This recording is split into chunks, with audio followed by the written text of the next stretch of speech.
नमस्कार सभी को। आज हम करेंगे प्रश्नावली 6.2। और प्रश्नावली 6.2 में स्टार्टिंग में दो प्रमेय है, 6.1 प्रमेय और 6.2 प्रमेय। उन प्रमेय के कथन को सिद्ध कैसे करते हैं पहले तो ये समझेंगे, और इसके बाद में आगे के जो क्वेश्चन है वो करेंगे। तो जो प्रमेय जो 6.1 है वो हमको दे रखी है। यदि किसी त्रिभुज की एक भुजा के समांतर अन्य दो भुजाओं को भिन्न भिन्न बिंदुओं पर प्रतिच्छेद करने के लिए एक रेखा खींचिए। एक त्रिभुज है जिसमें एक भुजा की तो एक समांतर होनी चाहिए रेखा, और दूसरी दो भुजाओं को क्या करनी चाहिए, अलग अलग बिंदुओं पर, भिन्न भिन्न बिंदुओं पर क्या करनी चाहिए, प्रतिच्छेद करनी चाहिए। तो ये अन्य दो भुजाओं को, जो अन्य दो भुजाओं हैं उनको एक ही अनुपात में विभाजित होती है। तो अन्य दो भुजाएं जो है वो क्या होती है, एक ही अनुपात में विभाजित होती है। तो सबसे पहले तो इस प्रमेय को कहते क्या है, इसका कथन आपको याद रखना है, और इसका नाम क्या है, इसे कहते हैं थेल्स प्रमेय। थेल्स प्रमेय। और इसका दूसरा नाम है आधारभूत आधारभूत समानुपातिकता प्रमेय। समानुपातिकता प्रमेय। इस प्रमेय के दो नाम हैं, ये दोनों याद रखने नाम आपको, थेल्स प्रमेय या आधारभूत समानुपातिकता प्रमेय। ये जो कथन दे रखा है इस कथन को एक बार दो बार आप पढ़िए, अच्छे से रीड करिए, फिर आप देखिए कि इसका डायग्राम कैसे बनेगा। डायग्राम भी आपको खुद से बनाना होगा, और फिर इसको सिद्ध भी करना होगा। सिद्ध क्या करना है वो एक बार समझा देता हूँ मैं, और डायग्राम भी खुद से कैसे बनाओगे वो बताता हूँ एक बार। कि इसमें दिया है कि एक त्रिभुज है, तो अपने एक त्रिभुज ले लेते हैं, कोई भी एक त्रिभुज बना लेते हैं अपने। और इस त्रिभुज में किसी भी एक भुजा को लेकर, ये तीन शीर्ष हैं इसके, तो तीन भुजाएं होगी ए बी सी, किसी भी एक भुजा को ले लो। मान लो बी सी के समांतर कोई भुजा खींचनी है, तो बी सी के समांतर आप ऐसे एक भुजा खींच दोगे। एक बी सी के एक समांतर आप एक रेखा खींचोगे, तो वो क्या करेगी, अन्य जो दो भुजा है बी सी के तो समांतर आ गई, अन्य दो कौन सी, एक ये वाली और एक ए सी और एक ए बी, इन दोनों को दो अलग अलग बिंदुओं पर काट रही है। एक यहाँ काट रही है, एक को यहाँ काट रही है। इतना इसमें दिया है देखो, रेखा खींची है तो दो अन्य भुजाओं को एक प्रतिच्छेद करती है। इसमें दे रखा है दो भुजाओं, अन्य दो भुजाओं को भिन्न भिन्न बिंदुओं पर क्या करती है, प्रतिच्छेद करती है। तो ये इन दोनों बिंदुओं पर प्रतिच्छेद करती है। इन दोनों बिंदुओं को नाम दे देते हैं अपने डी और ई। इसमें क्या कहा कि अन्य अन्य दो भुजाओं को एक ही अनुपात में विभाजित करती है। इनका अनुपात एक ही रहता है। अनुपात मतलब इस ए बी भुजा को दो भागों में बांट दिया। कौन से में, एक तो ए डी और एक बी डी। इधर ए सी भुजा को दो भागों में, ए ई और ई सी। तो जो इनका अनुपात है वो सेम रहेगा। ये भुजन बराबर हो या ना हो उससे कोई लेना देना है नहीं, अनुपात इनका क्या होगा, बराबर होगा। किसका, एडी का इधर टीबी से, और बराबर होगा किससे, एई का ईसी से, एई का ईसी। तो ये जो अनुपात है ये बराबर होता है, ये कहती है आधारभूत अनुपातिकता प्रमेय। ये मोटा मोटा इसका कथन और इसका निष्कर्ष जो है वो लिख दिया मैंने। अब हम इसको करेंगे फिर से, पूरा डिटेल से सॉल्व करेंगे कि कैसे होगी सिद्ध।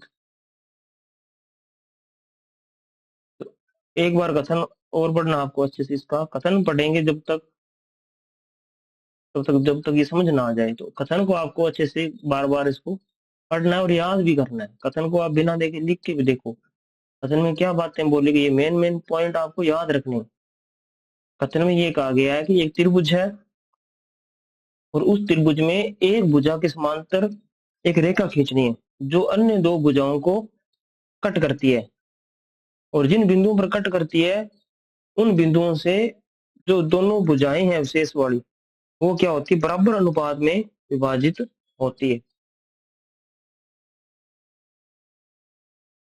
अभी इसका डायग्राम मैंने एक यहाँ पर बना के रखा है, और अपने को क्या दिया है, क्या सिद्ध करना है, वो इसमें लिख लेते हैं। अपने को दिया है इसमें कि जो डीई रेखा है वो अपने बीसी के समांतर खींची थी। तो अपने को दिया है डीई समांतर है बीसी के, ये हमको ज्ञात है, पता है, दिया है। इसके बाद सिद्ध क्या करना है? सिद्ध हमको करना है एडी का और डीबी का अनुपात। अभी लिखाया था एडी और डीबी, तो वही आएगा।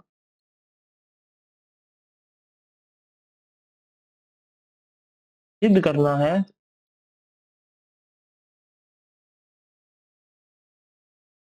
एडी का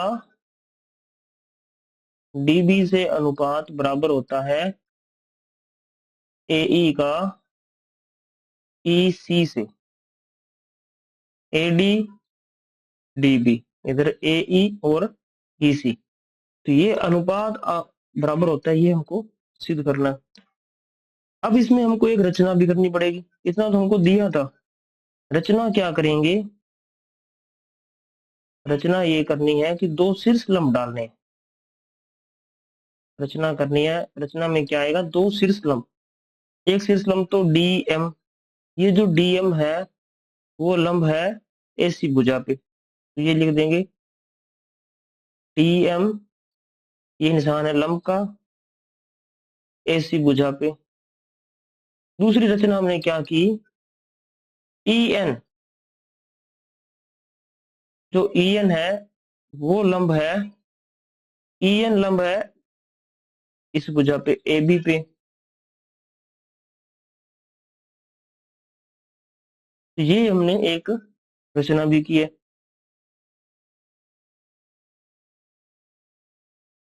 अब हमको एक रचना और भी करनी है इसमें साथ में। रचना ये करनी है कि बी को ई से मिलाना है, बी को ई से,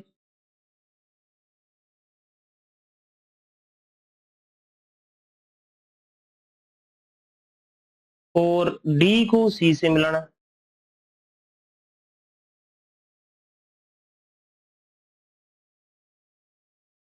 डी को किससे मिलाना है? सी से।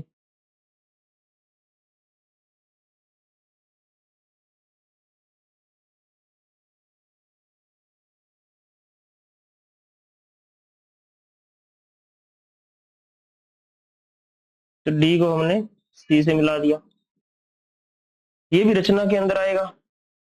और इसको भी डैश डैश लाइन के अंदर आप करना चाहो तो इसको थोड़ा सा कट कर लेते हैं अपने। ये रचना वाले हमने अलग लाइनों में रिप्रेजेंट कर दिए, डॉटेड लाइन में, डैश डैश लाइन में रचना वाले जो पॉइंट है वो आ जाएंगे इसमें। तो ये हमने दो रचना कर ली इसमें। दूसरी रचना क्या की? बी को ई से, जो बिंदु बी है, बिंदु बी को ई से व डी को सी से मिलाया। ये हमने दो रचना कर ली। अब इसमें करते हैं इसको हल। तो हल करेंगे, इसमें आएगी उत्पत्ति,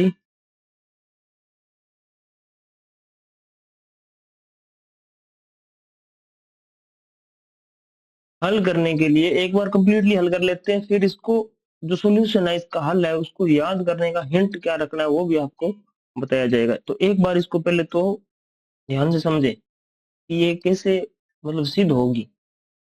तो त्रिभुज ए डी ई लेना आपको, त्रिभुज ए डी ई, और इसका क्षेत्रफल याद करना है।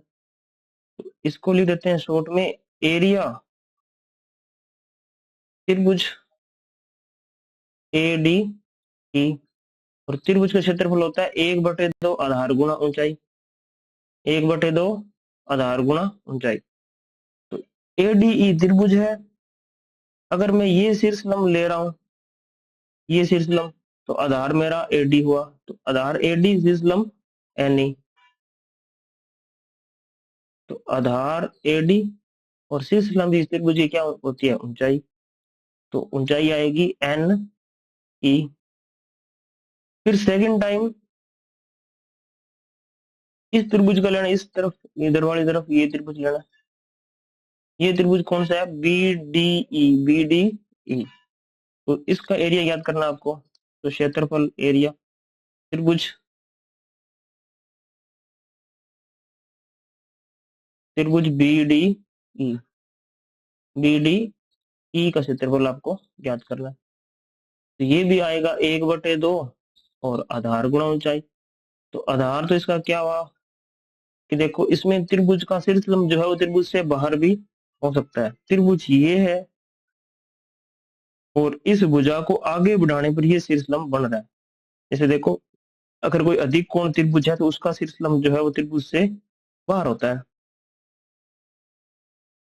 ये मान लो एक अधिक कोण त्रिभुज है, इसका अगर शीर्ष लंब खींचोगे इस शीर्ष से बिल्कुल एक सीधी रेखा खींचनी है जो सामने वाली भुजा पे क्या हो, लंब हो। तो वो भुजा कहाँ जाए, जाकर मिलेगी उसको। जैसे मान लो ये है, बिल्कुल सीधी लाइन खींचनी है, एक बार ड्रॉ हो नहीं रही इसमें।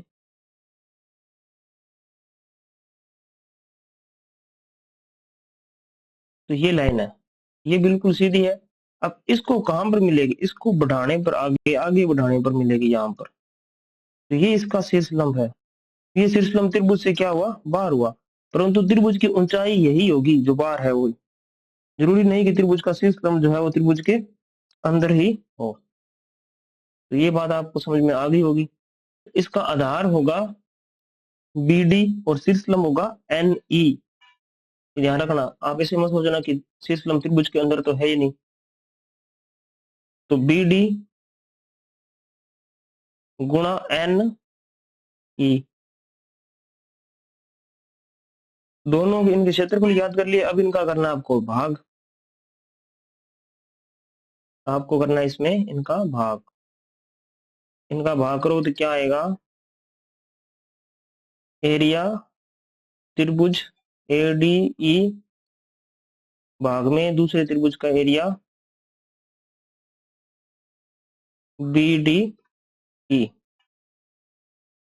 बराबर क्या आएगा। इनको लिख देते हैं वापिस।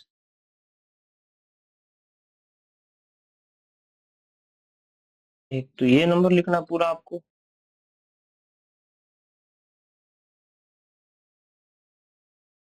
तो इसी को कॉपी करके यहाँ लिख देते हैं।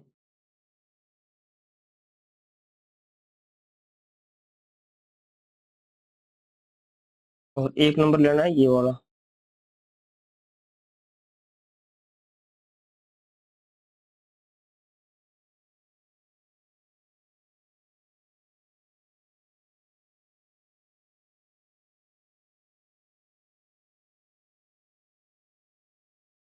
दूसरा नंबर ये, दोनों को लिख दिया भाग में। भाग में लिखना है। अब देखते हैं क्या आता है इनको भाग में लिखने के बाद।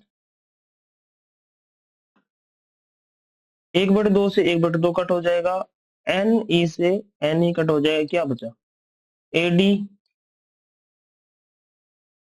भाग में बी डी या डी बी, बी डी या डी बी, ये बचा है। इसको हम समीकरण 1 नाम दे देते हैं।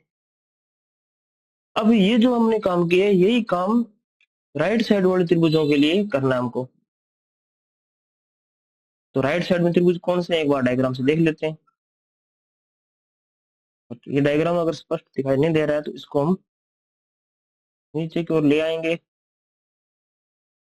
परंतु यही करना पड़ेगा इसको। ऊपर वहां पर भी जगह नहीं है तो इसको अपने जूम आउट कर लेते हैं ताकि स्पेस मिल जाए। अब देखना त्रिभुज, ये त्रिभुज लेना है एक बार तो एडीई, और ये वाला पार्ट लेना आपकी बार, इधर वाला पार्ट। तो ये पार्ट सोल्व करेंगे इस तरफ।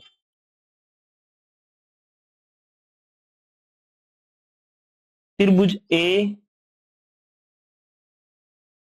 D E, A D E, इसका एरिया लेना है और भाग में इस साइड वाले त्रिभुज का एरिया लेना है।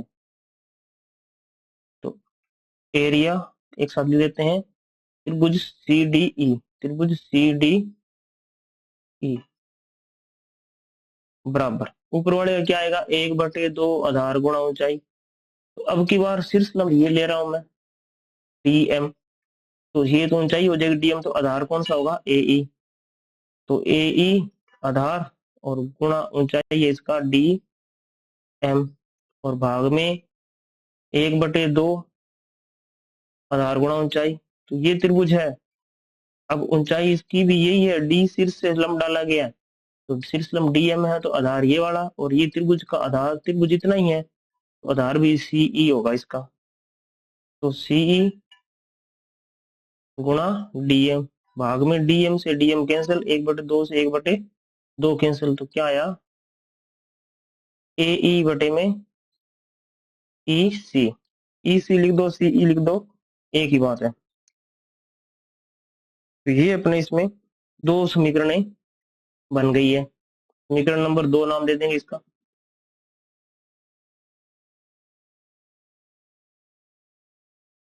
अब क्या होता है कि देखो डीई और बीसी समांतर है, और इनका आधार देखो एक ही है, एक डीई आधार।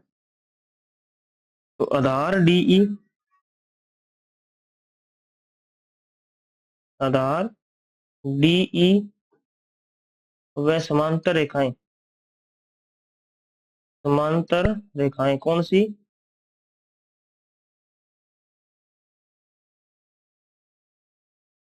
समांतर रेखाएं डीई व बीसी के मध्य बने त्रिभुज, के मध्य बने त्रिभुज।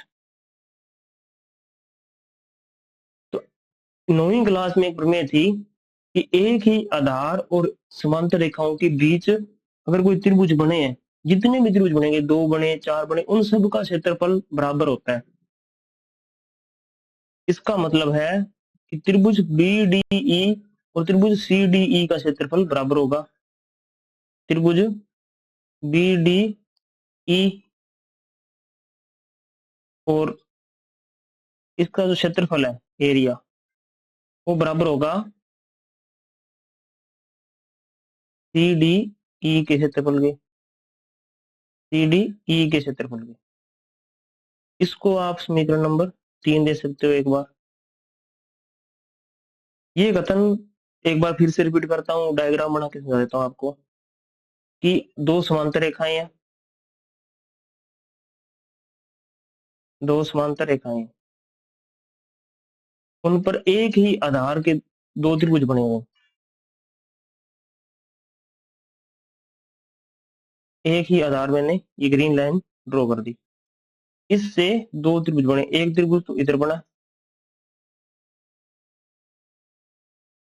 और एक त्रिभुज इस तरफ बना। मैंने दो बनाए, एक ये वाला त्रिभुज, एक ये वाला त्रिभुज। इन दोनों त्रिभुजों का क्षेत्रफल क्या होगा, बराबर होगा। अब इन दोनों लाइनों के बीच में जितने भी त्रिभुज बनाओ, उन सब का क्षेत्रफल बराबर ही होगा।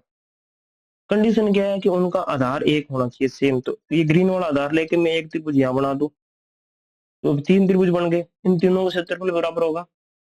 अगर एक और बना देते त्रिभुज इसी आधार पर, अब ये 4 हो गए, इन चारों का क्षेत्रफल बराबर है। तो ये कितना ही किधर ही बना लो आप, बस होना इन दोनों समांतर रेखाओं के बीच होना चाहिए। कंडीशन ये है, तो उनका क्षेत्रफल क्या होगा, हमेशा ही बराबर होगा। ये आपको बात ध्यान में रखनी है। 9th क्लास में ये प्रमेय वगैरह आप सिद्ध करके आ चुके हो, उसका यहाँ पर यूज हुआ है। अब क्या करना है कि समीकरण 1 2 और 3 तीनों का यूज करना है।